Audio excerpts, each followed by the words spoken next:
कैला घर दुआर बेच के अपने छोटके भैया के पुलिस में भर्ती करा डाला। 3 लाख घुसिया दे ले रहा भैया तू भर्ती हो गए और जब जाए के बॉर्डर पर लड़ाई में लड़े लगल, पैसा रुपया आवे लगल, तब मेहरारू के कहले पे भैया अपने बड़के भैया के वो छोटा भैया भुला गया। अपने बड़के भैया के वो भुला गया। कैसे हमरो क्यों भाई हमें मेहनत मजदूरी करके पढ़ौले लिखौले बा। बड़के भैया से अलग हो गए भैया मेहरारू लेके। अब बड़का भैया रो रो के अपने छोटके भैया से कहत और का कहत फाट गया हो भैया। बड़के भैया के मीनू भैया दोनों नैनन से धार चलत बा। आंख बंद ना होतियो। बड़का भैया रोवत अपने छोटके भैया से कहता का कहता अरे तोहरा के दिहले रहल ने हे बबुआ, अरे तोहरा के दिहले रहल ने इतना हम प्यार हो। मास्टर तनी हल्का है मेरा। तोहरा के दिहले रहल इतना हम प्यार हो।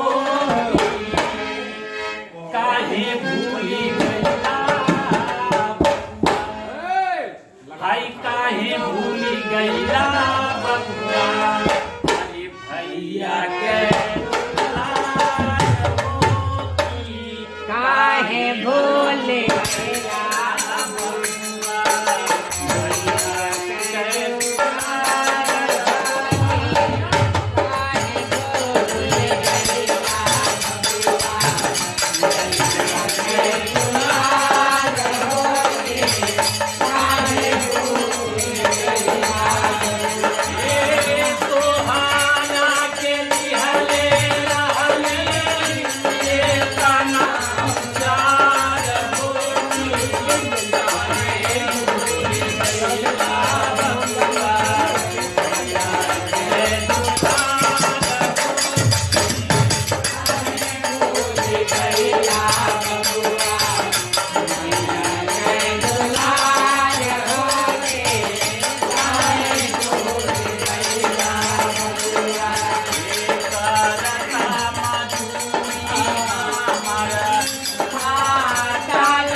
से भाग चलता और महलता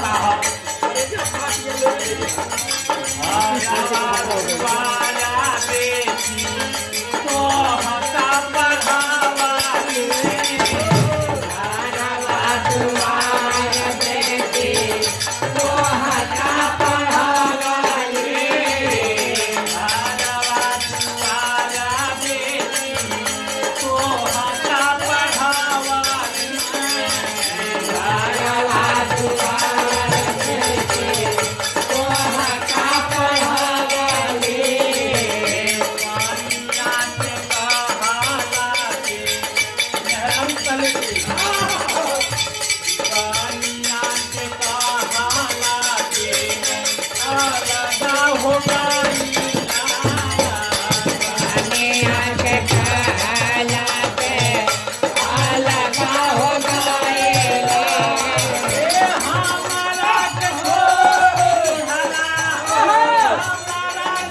का अरे देखा हमारी गोपाली के जो बात आते भैया